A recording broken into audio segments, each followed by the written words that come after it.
Hello guys, my name is Desmond and I welcome you to my lesson for today. Ladies and gentlemen, please do allow me to say it's very much important, ladies and gentlemen, that I say it's massively important. Guys, a day without learning something new, it's a day wasted. Okay, by so saying, good people, please do make sure that by the end of each and every lesson that I conduct, you learn something new. Massively important, ladies and gentlemen. So guys, without any waste of time, for today's lesson we'll be looking at mathematics paper 1. Good people, this was an exam paper which was written in November 2020. Very much important, ladies and gentlemen. So in this lesson we'll be looking at question 4.2. Okay, very much important, ladies and gentlemen. So guys, without any waste of time, I'm just going to quickly take you through that given statement, read through all of the given points, and most important, ladies and gentlemen, try by all means to interpret the given diagram, okay, or sketch.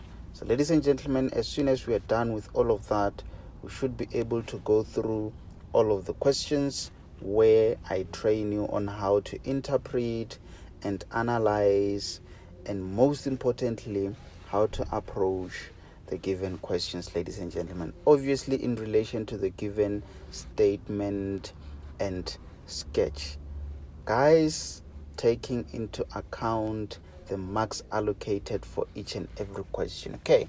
Because for me, it serves as a guide in terms of the amount of work that that is needed in order for you to answer these questions. So if you're given less marks, ladies and gentlemen, it means with just a few steps you can get to the answer. Okay, ladies and gentlemen, I think it's about time I start reading the given information. So ladies and gentlemen, 4.2, the graphs of f of x, it's equals to 1 over 2 into x plus 5 close squared minus 8, and g of x, ladies and gentlemen, which is equals to 1 over 2x, or otherwise half x plus 9 over 2, are sketched below. So ladies and gentlemen, from that information that I've just read, it's indicated to me that we've got two types of graphs, okay? We've got the graph of f, and again we've got the graph of g. Very much important, ladies and gentlemen. Remember guys, remember, this is a quadratic equation, okay? So obviously this is a parabola, ladies and gentlemen. You know, I think guys, I've actually done a complete lesson where I answer these questions. I've actually solved this problem, ladies and gentlemen. So I would advise you to go check out my lesson where I solve this question, because I remember guys, that's where I expanded that formula, ladies and gentlemen, to explain exactly why it's written in that form, and again how to convert it into a standard form. Okay, obviously, ladies and gentlemen, you know that standard form of x squared plus bx plus c. Okay, massively important, ladies and gentlemen.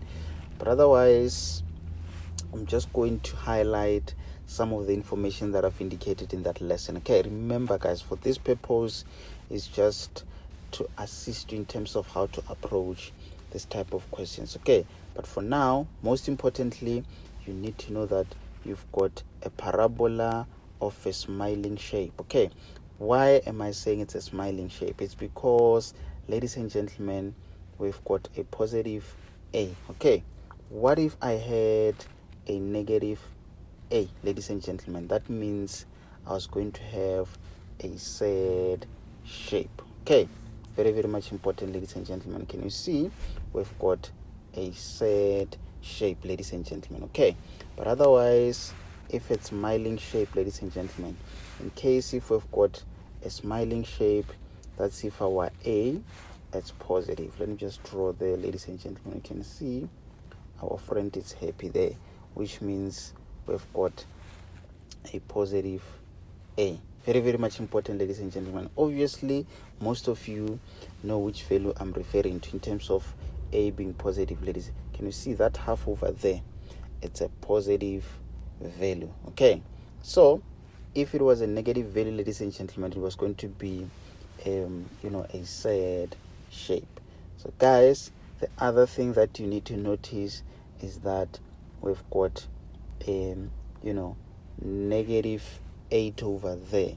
We know very well, ladies and gentlemen, that that negative 8, it tells us it tells much about the turning point of that graph. Okay, so obviously guys, there's a way in which you can calculate the coordinates of A, which is the turning point of that graph of F. Okay, so obviously guys, you can use that and that negative 8 to determine the coordinates of A.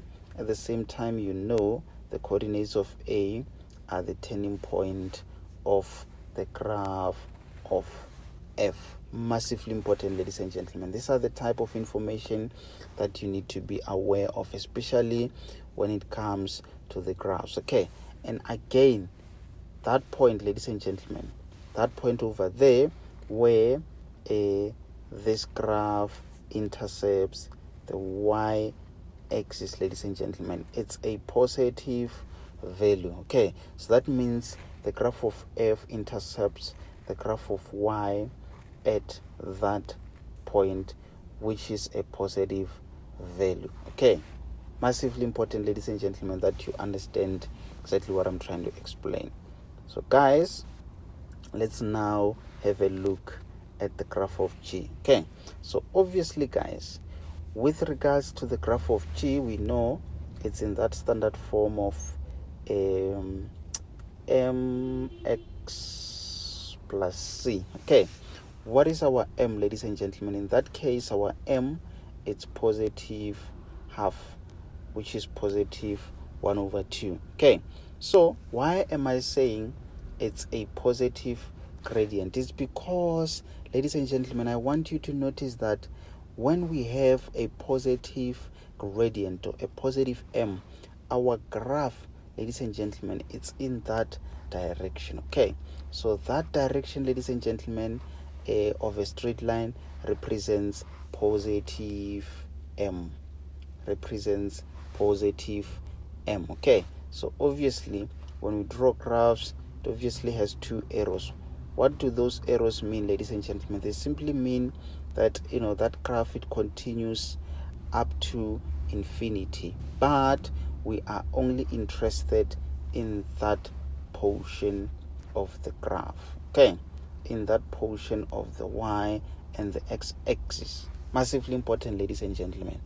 So guys, what about a negative m?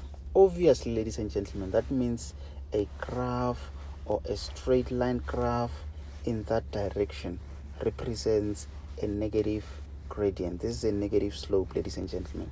Same explanation applies even on this one, ladies and gentlemen. The only difference is that in this case we've got a negative m. Massively important, ladies and gentlemen, that you fully understand this information that I'm trying to provide you. So guys, I assume you fully understand that part. Okay, what else do we need to focus on, ladies and gentlemen? Obviously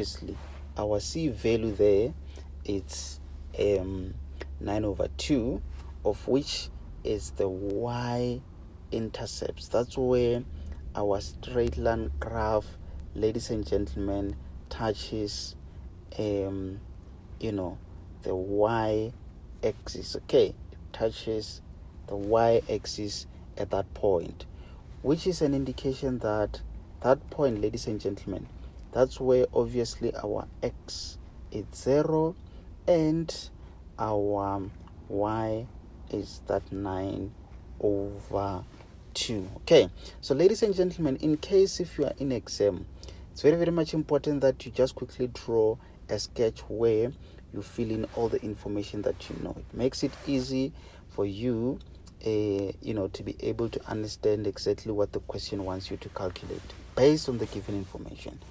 Another thing, ladies and gentlemen, that you need to be careful of, can you see this line?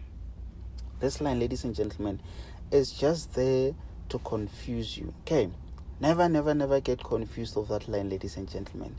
Do not confuse that line with the axis. Okay, so ladies and gentlemen, this is what I'm trying to say. This is the y-axis of the Cartesian plane.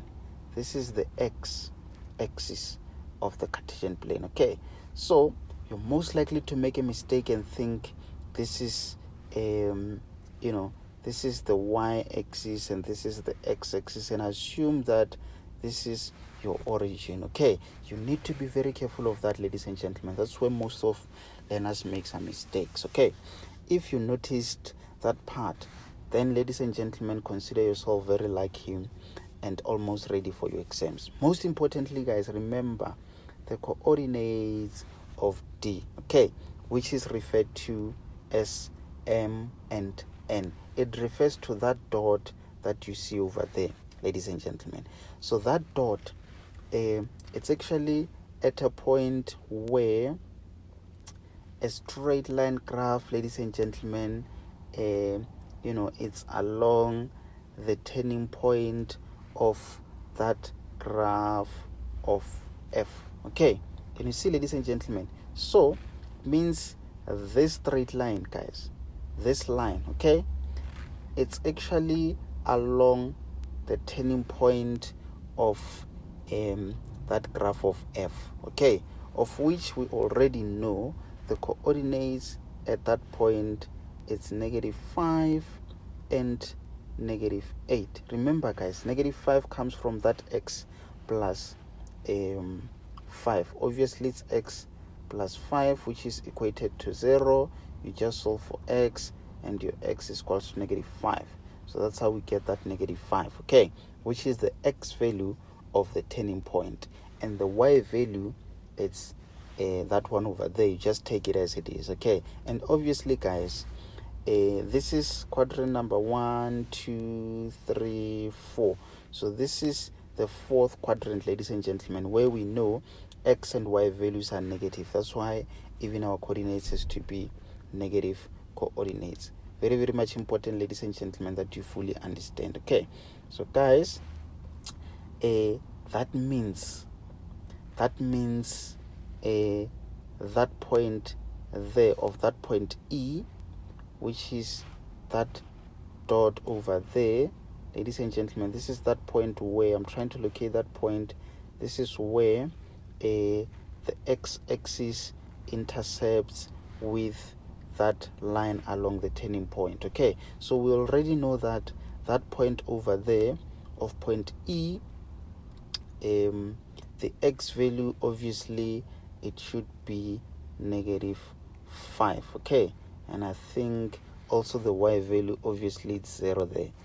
And with regards to the coordinates of D, ladies and gentlemen, we obviously know with regards to the coordinates of D, the x value, it's -5, and the n value, it's unknown. So the n value refers to that y value, ladies and gentlemen, at that point over there. Okay, so ladies and gentlemen, in case if you feel like you're getting confused, remember, luckily I've already done that lesson. Okay, so why am I saying that point there? It's ladies and gentlemen, I'm referring to that point of intersection there. Okay, so that point, and again that point over there. Why am I saying the x value is -5? Because I know already the coordinates of the turning point, and this line is along the turning point. So that means the x value there, the x value there, the x value there, the x value there, the x value there, for as long as it's along that line, ladies and gentlemen, it means the x value is -5. I'm not sure if you fully understand that part, ladies and gentlemen, but I assume you do understand. Okay, so most importantly, ladies and gentlemen, you need to be aware that you've got the y and the x axis. Okay, you've got the y and the x axis. Okay, very, very much important, ladies and gentlemen. And again, you've got the graph of f. I'm just trying to redraw that sketch by explaining what's happening over there. Okay, which means, ladies and gentlemen, there you've got the origin. That point, the origin is where the x and the y axis intersect. Okay, that's what we call the origin. So, ladies and gentlemen, what else have we got? We also have a straight line, ladies and gentlemen, which is known as the graph of G. So every time when they talk about the graph of G, they're referring to that straight line. Very, very much important, ladies and gentlemen. And again, we just have that straight line. Ladies and gentlemen, it's not a function, that straight line. It's just a straight line along the turning point of the graph of f. Okay, so we've got a point known as E. We've got a point there also known as D. Okay, again, ladies and gentlemen, we've got a point there called C. Ladies and gentlemen, we've got a point there called A. Guys, I assume you now have an idea of what's going on. Okay, so ladies and gentlemen, that point D, we've got M and N. Okay, so the moment they talk about M, they're referring to the x value of D. The moment they're talking about N, they're referring to the y value of D. Okay, never get confused, ladies and gentlemen. So now let me try to explain what's going on over there. So ladies and gentlemen, over there they're saying A is the turning point of F. Okay, which is that A over there. So ladies and gentlemen, they're just repeating what I've already explained. I tried to explain that without referring to those three bullets. Okay, and again, let's see what the next bullet says. The axis of symmetry of F intersects the x-axis at E and the line G at D. Sorry, ladies and gentlemen, at D, where the x value is N and the y value is N. The x value is M and the y value is N. Very, very much important, ladies and gentlemen. So guys, this line is called axis of symmetry. Okay, axis of symmetry, ladies and gentlemen, it cuts it cuts that graph of F into half. Not just half, but into equal halves. Okay, let me see if I can shade. So that means, ladies and gentlemen, it means this portion of the graph. Okay, that portion of the graph, it's exactly the same as that portion of the graph. Very, very much important, ladies and gentlemen. Very, very much important. So that means the axis of symmetry cuts the graph of F into equal half. Okay, that's what the axis of symmetry does, ladies and gentlemen. What does it mean? It means, ladies and gentlemen, it means the distance from there to there. Let me just draw it nicely. The distance from there to there, ladies and gentlemen, it's equals to the distance from there to there. Okay, so that means, let's say, for example, there it's the x value is -2. Okay, and there, let's say the x value it's -4. Okay, so that means there's a difference of 2. Okay, so also on this side there's going to be a difference of 2, which makes that point there, ladies and gentlemen, obviously -6. Okay, so that point should be halfway between that, and that. Okay, so that's all that I can say in relation to axis of symmetry. Massively important, ladies and gentlemen. The other thing that I think it's worth explaining is that C is the y-intercept of F and G. Okay, so this is that C value, ladies and gentlemen. They are simply saying this is where this graph and that graph touches the y-axis. Okay, that's what they are saying, ladies and gentlemen. Right at that point, that's where these two graphs intercept the y-axis. Massively important, ladies and gentlemen. I'm not sure if by now you fully understand such that we can try to tackle the questions, but for me, on my side, ladies and gentlemen, I'm very much ready to tackle the question. I'm not sure if there's something that I think, let me see. I don't think there's something that I've missed, ladies and gentlemen.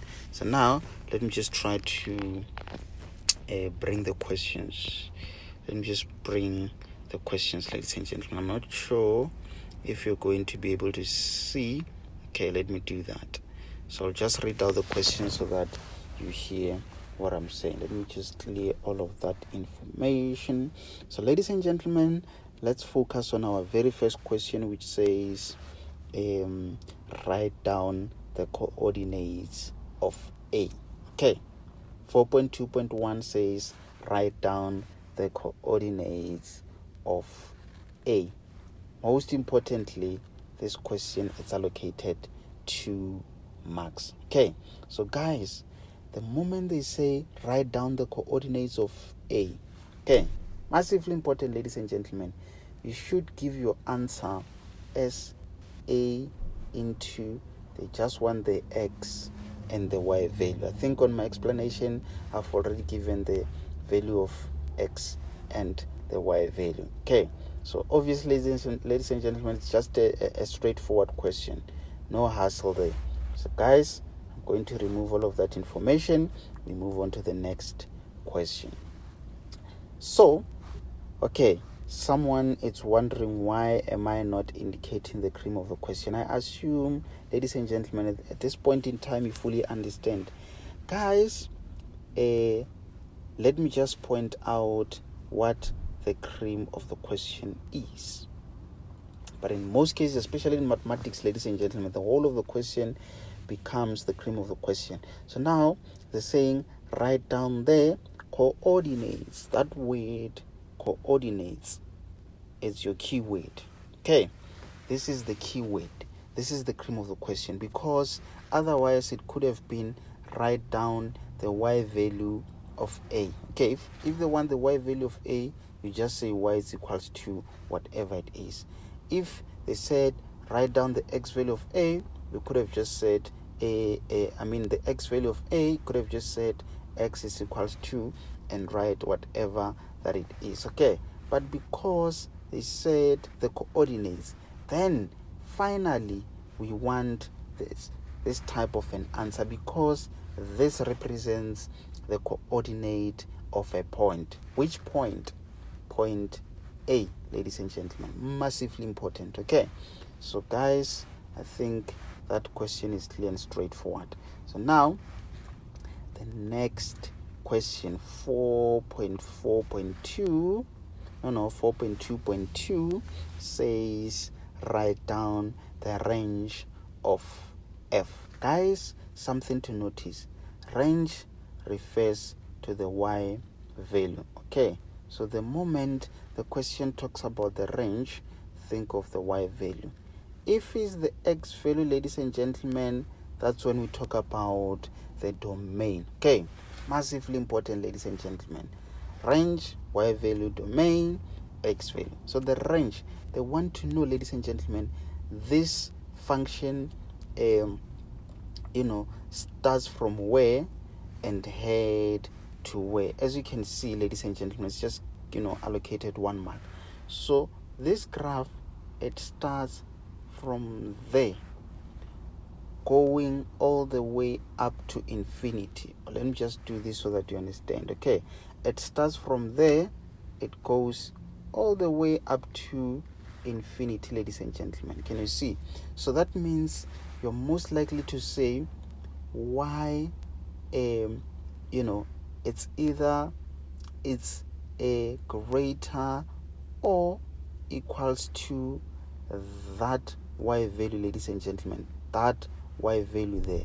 So in short, it's more like from that turning point going upwards. That is the range of the graph. Okay, massively important, ladies and gentlemen. That is the range of the graph. So guys, remember, I've done a lesson where I answer those questions in detail. Okay, so now let's move to the next question. So ladies and gentlemen, calculate the value of m and n. Guys, obviously, before I start with that question, the range, this is your keyword. Okay, because they could have said write down the domain of f. They could have said write down whatever, or maybe the inverse of f. Okay, but because they said the range, then you know range, y value, then you focus on the y value and give the range. Okay, so ladies and gentlemen, I assume you fully understood that part. 4.2.3, calculate the value of m and n. Okay, so they need the values of those two. Where is m, where is n? There is m, there it's n. Okay, so ladies and gentlemen, obviously you know your value of m. The value of m, ladies and gentlemen, I've explained. So that value of m is along a straight line, which is the graph of G. Okay, so you can use that equation of G, which is half x plus 9 over 2, to calculate n, ladies and gentlemen, to calculate n. Okay, so obviously you know the x value. You can substitute it there, punch on a calculator, get a value which is the y value, which represents the n value. Okay, massively important, ladies and gentlemen. I hope you fully understand that part. And remember, in most cases in mathematics, ladies and gentlemen, you're only given a mark for correct substitution, simplification, and final answer. Okay, so you might find that for you to substitute in that formula, you get a mark, and again for simplification, you get a mark, and again for writing the m and the n value, you score a mark. It's either both of these are given a mark, or otherwise they give you a mark for that and a mark for that, and that third mark is for either substitution or simplification. So ladies and gentlemen, it's very much important that you show all the necessary steps. Okay, not only the necessary steps, but show all the steps. Okay, so guys, let's move to the next question. This is going to be an interesting question, ladies and gentlemen. I'm just trying to think about it, and I see it's a very interesting question, but otherwise I've done it. I know it's just not that much complicated. So ladies and gentlemen, they say calculate the area of OCDE. Ladies and gentlemen, before I start with this question, I know someone is wondering. The previous question, calculate the values of m and n. Your keyword, values, ladies and gentlemen. So in the end, you can still say m is equals to and say n is equals to. Or otherwise, you can finally say d it's equals to whatever the value of m, and again whatever the value of n. Okay, so that's how you can represent your final answer. So 4.2.4, calculate the area of OCDE. Ladies and gentlemen, it's very much important that we identify those points. Okay, so I can see there is D, there it's C, there it's E, there it's O.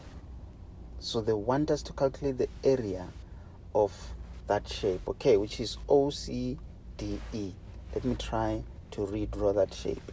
So I'm going to start from O, ladies and gentlemen, from O going all the way up to C. Okay, so from C, let's go to D, ladies and gentlemen. So I think something like that. From there, let's go to E. I think it's something like that. Then let's close it, ladies and gentlemen. Can you see? This is C, this is O, this is D, that is point E. Okay, so ladies and gentlemen, I think there are different ways in which you can work out this shape. Okay, someone might decide to calculate the area of that triangle, ladies and gentlemen. The area of that triangle. As soon as they are done, they are going to plus it with the area of that rectangle. Okay, so most importantly, ladies and gentlemen, most importantly, you need to know your dimensions. You need to know what is your length from there all the way up to there. Okay, and again, you need to know what is your length from there all the way up to there. And again, you might need to know that length. Okay, so obviously, if you calculate for the rectangle, you will obviously say, let me just try to find a different color there. So you can say, obviously, area of a rectangle is equals to length times breadth. Okay, so you can just say, let's assume this is the length, then you will just substitute the value for the length multiplied by that. Then obviously, ladies and gentlemen, you get a value which you can say is units squared. Okay, so that becomes the area. So now the area of a triangle, ladies and gentlemen, obviously it's half of length times breadth. Okay, so obviously, guys, it will be half of what is it? Something very much interesting, ladies and gentlemen. Obviously, if you know that total length, you can subtract that length. Okay, then you remain with that length. Okay, remember, you're only focusing on the triangle. Then you can either assume that to be length or breadth. It doesn't really matter because you're multiplying. Okay, then that you can substitute there. Okay, obviously that one which could be the breadth or the length, it remains the same. Okay, then you can substitute it there. It doesn't really matter if you substitute this there and this there, because you still get the same answer. But normally, I think the longest length is referred to, or the longest value is referred to as the length, and the shorter one is referred to as the breadth. Okay, but it doesn't really matter that much, ladies and gentlemen, because you can even formulate by saying half of C. If we knew that was C, and if we knew that point, we could have referred to that point and again and say multiplied by EO, something like that. I hope you fully understand this. So as soon as you get the answer of these two, remember this is also the area, you can just say units squared. Okay, as soon as you get the areas, then you add these two areas, then it's actually the area of that OCDE. Massively important, ladies and gentlemen, massively important, guys. I'm just not sure because I haven't done it this way, but I think it can also work, ladies and gentlemen. Someone, I think, can still do this calculation. Let's say you know that length, and again you know that length. Okay, so you can still say area is equals to, let's say this is length 1, this is length 2, this is length 3. Okay, I think you can still say length 1 plus length 2 divided by 2, getting the average, and again multiplied by length 3. Okay, so remember guys, this is a number, this is number 2, but that one over there, this is the length, this is the length. Okay, this is the length. So let's say it's that length 1, this is length 2, this is length 3. There is length 1, length 2, length 3. So this is a number, ladies and gentlemen, which is a number being part of the formula. Okay, so guys, just try to perform that calculation and see if you get the same answer. Okay, so obviously, ladies and gentlemen, obviously, based on the explanation that I've provided, you will have these lengths. Okay, you will have those lengths. I think if you can see that one, it's obviously the x value of E, that is the length from O to E, and that one is the value of C, or the y value of C, and obviously that one is the y value of N. Okay, so ladies and gentlemen, I hope you fully understand that part. Okay, so now let's see and have a look at the next question. I hope you guys are able to see. Let's see. 4.2.5, determine the equation of G inverse, which is the inverse of G in the form y it's equals to. So ladies and gentlemen, let me just try to explain to you this thing. It's very, very much important, ladies and gentlemen. So if they say the inverse of G, okay, they're simply saying obviously G, this is the equation of G, which is y 1 over 2x plus 9 over 2. This is the equation of G, or the function G. Okay, the inverse, when we talk about the inverse, ladies and gentlemen, they're just saying swap these two. Okay, I'm simply saying in place of x, put y. It's equals to, everything else remains the same. In place of x, put y. Okay, so in place of y, you put x.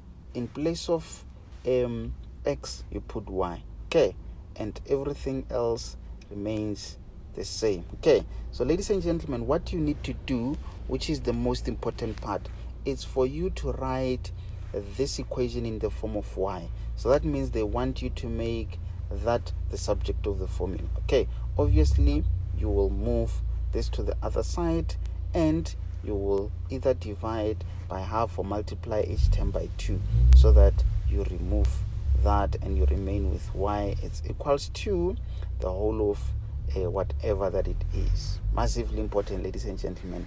I've done that question where I solve that question.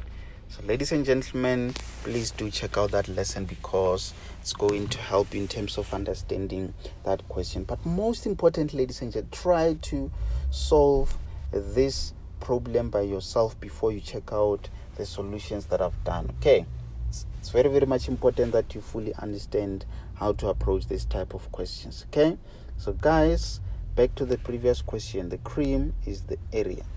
Okay, massively important, ladies and gentlemen, because they could have said calculate the coordinates of OCDE, or they could have said calculate the volume of OCDE based on whatever information given, ladies and gentlemen. But in this case, they specify to say the area. You know your final answer should be units squared. Why the word unit or units? It's because you are not given a dimension to say it's in meters, or it's in centimeters, it's in millimeters, or it's in kilometers. So if this is not specified, then you can just use the word units. Okay, but even if you just give an answer which doesn't have units, but I think you might score a mark. But please do make sure, let's say it's 30, the reason why it's important for you to say units is because of that squared. Okay, it tells that you're calculating the area. Okay, but if you just say it's 30, it's 30 what, ladies and gentlemen? 30 degrees Celsius. Is it 30 degrees? Is it 30 hertz? Is it 30 ohms? Is it 30 what is it, ladies? Is it 30 kilograms? Is it 30? You understand what I'm saying? So please do make sure that you provide the units so that you understand you're not calculating the volume of anything else, but you're only calculating the area. So ladies and gentlemen, let's now focus on the last question, which is 4.2.6. The question says, if h of x, can you see a new type of a formula has been introduced? When we were reading previously, we never read somewhere where they were talking about h. Okay, so that means h is a new function being introduced. Okay, very, very much important, ladies and gentlemen. So now let's have a look. Let's see. So they're saying we've got a h of x which is equals to can you see, ladies and gentlemen, that equation, it's actually this equation that we determined in the previous question, and that equation is added by k. So it's more like whatever equation that we get here, they just add it with k and it becomes h of x. Ladies and gentlemen, I think you understand that part. Okay, then they say it's a tangent to a f. Where is f, ladies and gentlemen? Remember, this is the graph of f. Okay, so they say determine the coordinates of point of contact between h and f. So ladies and gentlemen, from my understanding, remember a tangent. Okay, a tangent, it's obviously that a point where the straight line touches that graph once. Okay, for example, guys, if we had that graph and again we had another one touching that graph once, that point is the tangent. Okay, is the tangent. So ladies and gentlemen, what the question wants you to calculate is the coordinates of the tangent where where the graph of h is in contact with the graph of f, which is that point over there, ladies and gentlemen. Okay, which is that point over there. Let me just try to draw something, guys. I'll redraw. Remember, we had this graph of the graph of f, right? And again we had that graph of g, right? And we just we just had an inverse on that question. Okay, we determined an equation of the inverse of that straight line. Ladies and gentlemen, an inverse, since we swapped the x and the y value, this is how the inverse will then look like. Okay, so it just changes the direction. So it's now it now seems to be in that direction. Okay, so ladies and gentlemen, remember, you might need to refer to the lessons that I've done in order for you to understand this information that I'm trying to explain to you a little bit more better. Or otherwise, let me see, I think the inverse again, I think I shouldn't have cancelled everything. I'm just trying to remember, guys. Let's say this is that graph of f, and then this is that straight line. I also wanted to draw an inverse. Okay, this is what I wanted to do. An inverse could be something in that direction, or otherwise it could be like that. Yeah, I think now I'm getting it correct, ladies and gentlemen. It should be like that. If we initially had a graph like that, okay, its inverse could have been maybe something like that. Yeah, I think now I got it correctly, ladies and gentlemen. So guys, obviously the point that I'm trying to make is that you can see this is the inverse. Okay, so let me just say this is G inverse and this one is the graph of G. Okay, so now I want to try and explain maybe where that G could be I want to try and explain the impact of that that K. Sorry, ladies and gentlemen, the impact of that K. Can you see that inverse is added with a K? What does that K do, ladies and gentlemen? I think what it does is to actually shift this graph in that direction. Okay, so it actually shifts the inverse in that direction such that it touches that it touches that graph at one point where it forms a tangent. Okay, because if that inverse is not shifted, ladies and gentlemen, it touches that graph there and there. Okay, so if it touches that graph 2 times or more times, therefore it's no longer a tangent. Okay, that's why it was very much important that that inverse it's moved so that it touches that graph once or at one point. So ladies and gentlemen, I think I'll just end it there. Please do make sure that you check out that lesson that I've done because I explain in detail. Okay, so ladies and gentlemen, I hope you enjoyed this lesson as much as I did. Ladies and gentlemen, I want to sign out. Can you see what happens? I think let me just use the arrows to sign. I think it's going to be an interesting thing. Guys, my name is Desmond. Let me see how it looks. And I'm out. That was an interesting signature, ladies and gentlemen.